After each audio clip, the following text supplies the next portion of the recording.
Merci beaucoup. Je voudrais d'abord rendre grâce au bon Dieu qui nous a permis de vivre une nouvelle fois ce mois béni de Ramadan, pour profiter surtout de l'occasion pour présenter au nom de son Excellence Monsieur le Président de la République, du Premier ministre, du ministre de l'Intérieur et de l'ensemble des membres du gouvernement nos vœux de santé, de longévité, de paix et surtout de prospérité aux populations de la région de Ziguinchor, particulièrement aux notabilités religieuses.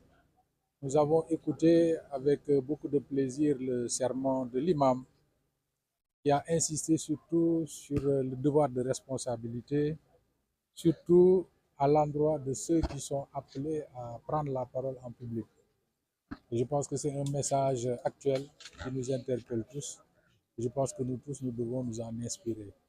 Je voudrais également profiter de l'occasion pour avoir une pensée pieuse, particulièrement aux personnes qui ont vécu l'année dernière avec nous ce mois béni de Ramadan et qui, par la grâce de Dieu, ont été arrachés à notre affection. Je prie le bon Dieu pour qu'il leur accorde sa miséricorde et nous qui sommes encore là, qu'il nous donne la santé et l'engagement nécessaire pour continuer à servir les populations, à l'endroit de qui je voudrais en tout cas lancer un appel pour qu'elles restent mobilisées aux côtés des pouvoirs publics pour relever les défis qui se dressent devant notre région, particulièrement devant le Sénégal. En ce qui concerne la région de Ziguinchor, je pense que l'espoir est permis parce que, comme vous l'avez constaté, après la tournée de son Excellence, Monsieur le Président de la République, les chantiers ont repris. Aujourd'hui, les engins sont en train de faire le travail nécessaire sur l'axe Ziguinchor-Cap-Skirring.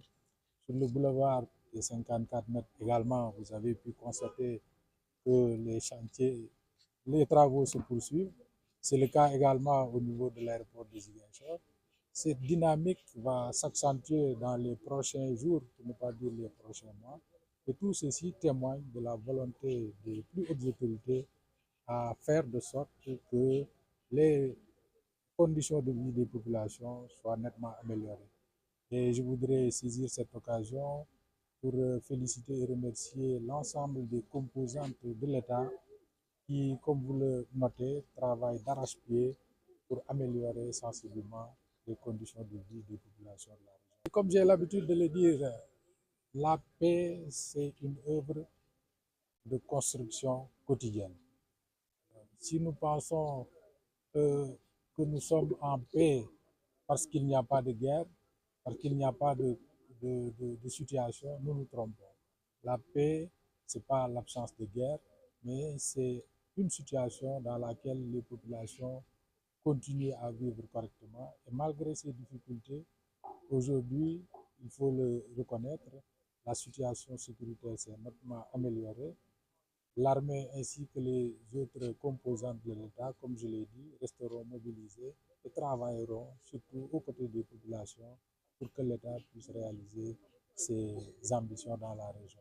Bien évidemment, vous me donnez l'occasion de réitérer l'appel que le chef de l'État a lancé lors de sa tournée vers une paix définitive et durable, seul gage de reconstruction de notre si belle région qui dispose de potentialités économiques énormes, mais qui reste encore confrontée à quelques difficultés.